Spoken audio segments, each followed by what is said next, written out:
I'm going to do a drawing, and this drawing is what I call my poor man's unified field chart to describe what happens and how transcendental meditation works. So I'm going to draw this one line here. This line represents the surface of life. Surface. We see surfaces, metal and wood.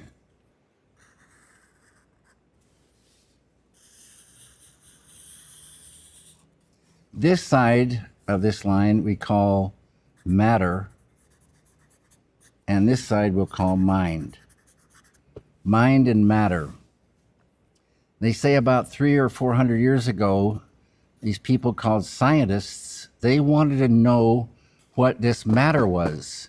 What is metal? What is stone? What is water? What is flesh? What is it really? So they started looking into matter. And they found cells. And they went a little bit deeper and they found molecules. Imagine what it was like for them to find a molecule. Then they went deeper and they found atoms. For a long time, they thought the atom was the smallest particle.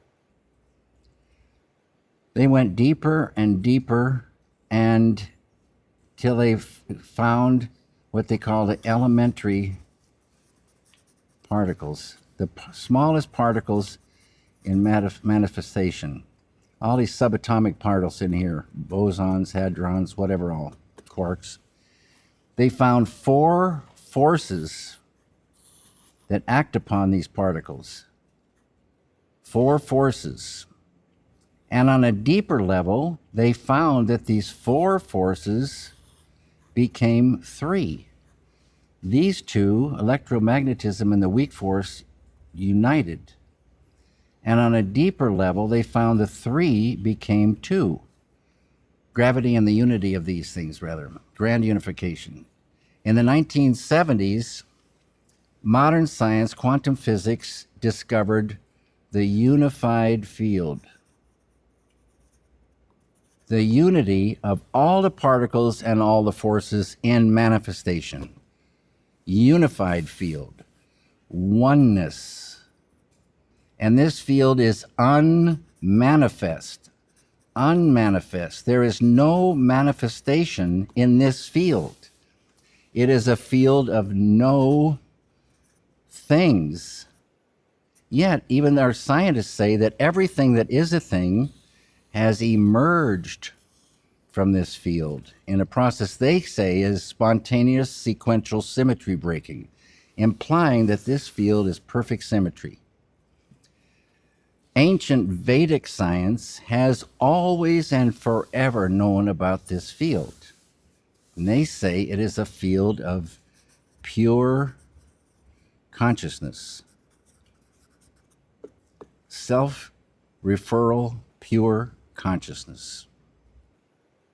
Transcendental meditation is a mental technique, an ancient form of meditation brought back for this time by Maharishi Mahesh Yogi. He didn't make it up. It's an ancient technique, and it involves a mantra. And the mantra is a very specific sound, vibration, thought. And this mantra you're given in transcendental meditation is like a law of nature designed for a specific purpose. And that purpose is to turn the awareness from out, 180 degrees to within. Once you're pointed within, you will naturally and easily dive through subtler levels of mind and then deeper and subtler levels of intellect, and they correspond to levels of matter. And at the border of intellect, you will transcend. Transcend is the key word. This represents the whole field of relativity.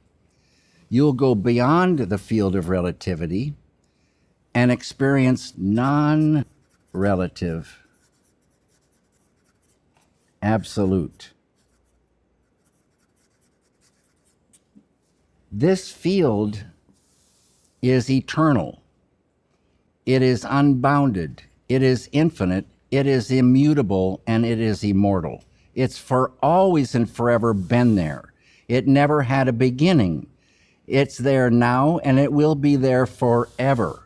Everything in the field of relativity has a lifespan. Some super short, some not so long, some extremely long, but everything within the field of relativity has a lifespan. When you transcend and experience this field, because this pure consciousness has qualities, all positive qualities, you will experience unbounded intelligence, unbounded creativity, unbounded happiness, unbounded love, unbounded energy, unbounded peace. Unbounded intelligence, creativity, happiness, love, energy, and peace are waiting for us in the big treasury within each one of us human beings. All we need is a technique to get us there. In the world out there, there's many, many forms of meditation. And all these now have been tested on the EEG machine and different forms of brain research. And Transcendental Meditation is the only one that brings transcending. You want to experience this field. Every time you transcend, you infuse some of this. And if you had a ball of consciousness this big, you infuse some of this, that ball of consciousness is going to expand. In the 70s or 80s, there were things called consciousness raising groups. They weren't raising consciousness, they were raising information. This is a way to get more consciousness. Every human being has consciousness, but not every human being has the same amount. The potential for each one of us glorious human beings is infinite consciousness, enlightenment. It just needs unfolding. You unfold it by transcending. You go where it is and bring it out. It makes perfect sense. And in expanding this consciousness, you're making the subconscious conscious. In enlightenment, there's no sub. It's all consciousness. And you're dealing with a full deck. Right now, everybody enjoys waking, sleeping, and dreaming. But there's 4 states of consciousness above that, culminating in what they call unity consciousness, which is supreme enlightenment. It just needs unfolding. And this is the way to do it. This is an area of all knowingness. This is where, all that intuition comes more and more and more, the more you transcend.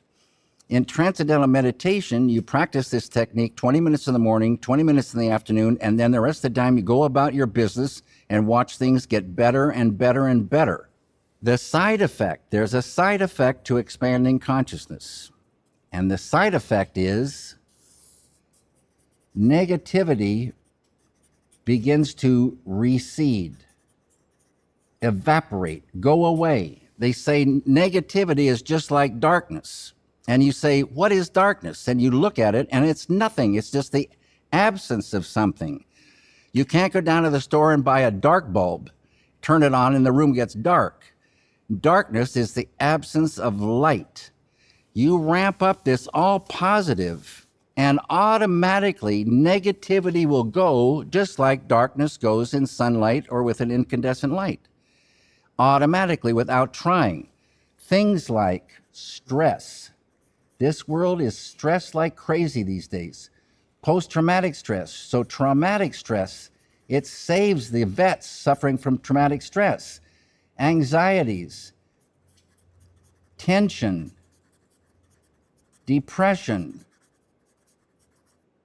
sorrow, hate, bitter, selfish anger, and fear all start to lift away. I call it the suffocating rubber clown suit of negativity starts to dissolve. And this rubber clown suit is so heavy for us. It kills creativity. It kills joy of work. It kills energy. It makes you sick. Stress-related illnesses. Stress can kill us. This stuff starts disappearing. That dissolves a rubber clown suit. No one wants to be a clown suffering. Here is a thing that gets rid of it. Here is a thing that brings more intelligence, see, more awareness, more understanding. It brings more creativity. Ideas start flowing more. It brings happiness in the doing. It brings peace, inner contentment, and a joy of living. And it serves the work. Money in the bank, common sense. This is the way to get more intuition, more happiness in your work, flow of ideas more and more, a way to solve the problems. The answers will come. The more consciousness you have, and that heavy weight of negativity going away is such a blessing. So as part of film school, you should learn Transcendental Meditation. Transcendental Meditation is a unique form. If you practice a concentration form of meditation, because the mind is engaged in concentration, it will keep you near the surface, near the surface.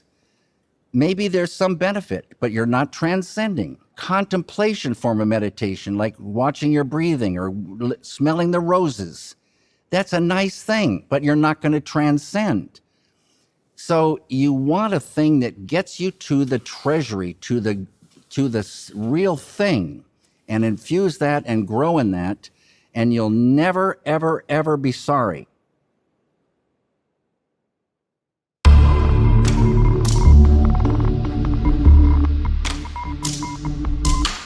To start Transcendental Meditation, it takes 4 days, about an hour and a half each day, and then you have the technique for your rest of your life. You understand how it works, you know you're meditating correctly, your questions have been answered, and you have it. You need a legitimate teacher of Transcendental Meditation as taught by Maharishi Mahesh Yogi. There's other people out in the world that said, oh, I'll teach you that, I'll do this, and that. It's not the real thing. You want a legitimate teacher. And you can call the TM centers, and they will, confirm the teacher being legitimate. And like I said, 4 days, about an hour and a half a day. And then you're rocking.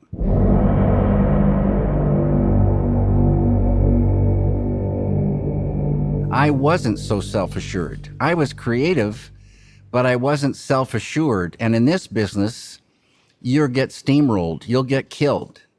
And probably in any business. There's, self-assuredness, and then there's many of us that work for the goal of the work, money, but we don't enjoy the day-to-day so much. And wouldn't it be great if you could be happy inside and enjoy the doing of almost anything? You enjoy the doing of things. You enjoy more and more being alive. You see a bigger picture. I say life becomes more like a game than a torment. Energy. People have trouble sleeping. People are tired. And when you're tired and stressed, you do strange things. Many people in prison are there because of stress and, what it does to the brain, causing us to do these strange, violent things that most people regret almost as soon as they've done them. But nonetheless, they're in prison. Many, many illnesses are avoided because of, stress leaving. So then there's, this thing of love.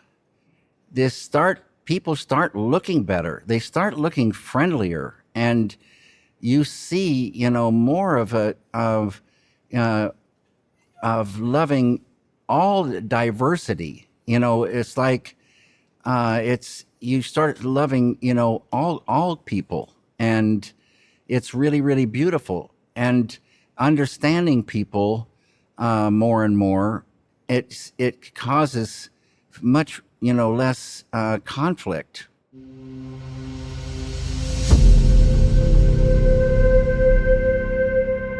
Negativity is the enemy of creativity. It's common sense. If someone is depressed, they say they don't even feel like getting out of bed, let alone working. If you're sad or if you're filled with bitter anger, that occupies the mind.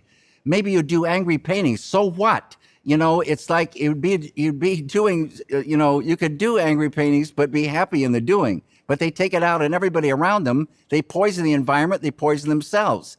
This anger will kill you. It's a poison. They say anger is a real sign of weakness. It's a sign of weakness. They can't even control themselves. You start meditating. I was filled with anger when I started. 2 weeks later, my first wife comes to me. I took it out on her. I took it out on her every morning, and I made her life hell. 2 weeks after I start meditating, she comes to me and says, "What's going on?" I say, "What are you talking about?" I said, "It could have been any number of things."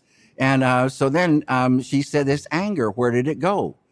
I didn't even realize it, but it was true. She realized it because I wasn't giving her trouble. And it was so beautiful. I started feeling better in my body. I started feeling more self-assured. I started getting happier in the doing. And I see that ideas flow more. And it's like the joy of living increases, you know, all the time. And you get more in tune with Mother Nature, the laws of nature. And these laws of nature, sweet Mother Divine starts actually helping you, you know, when you get in tune. It's so beautiful what goes on. It's a cosmic thing. And for some reason, human beings have lost contact with this field. But now there is a way to reestablish contact and unfold our full potential and start enjoying life, walk away from suffering and negativity, and party time.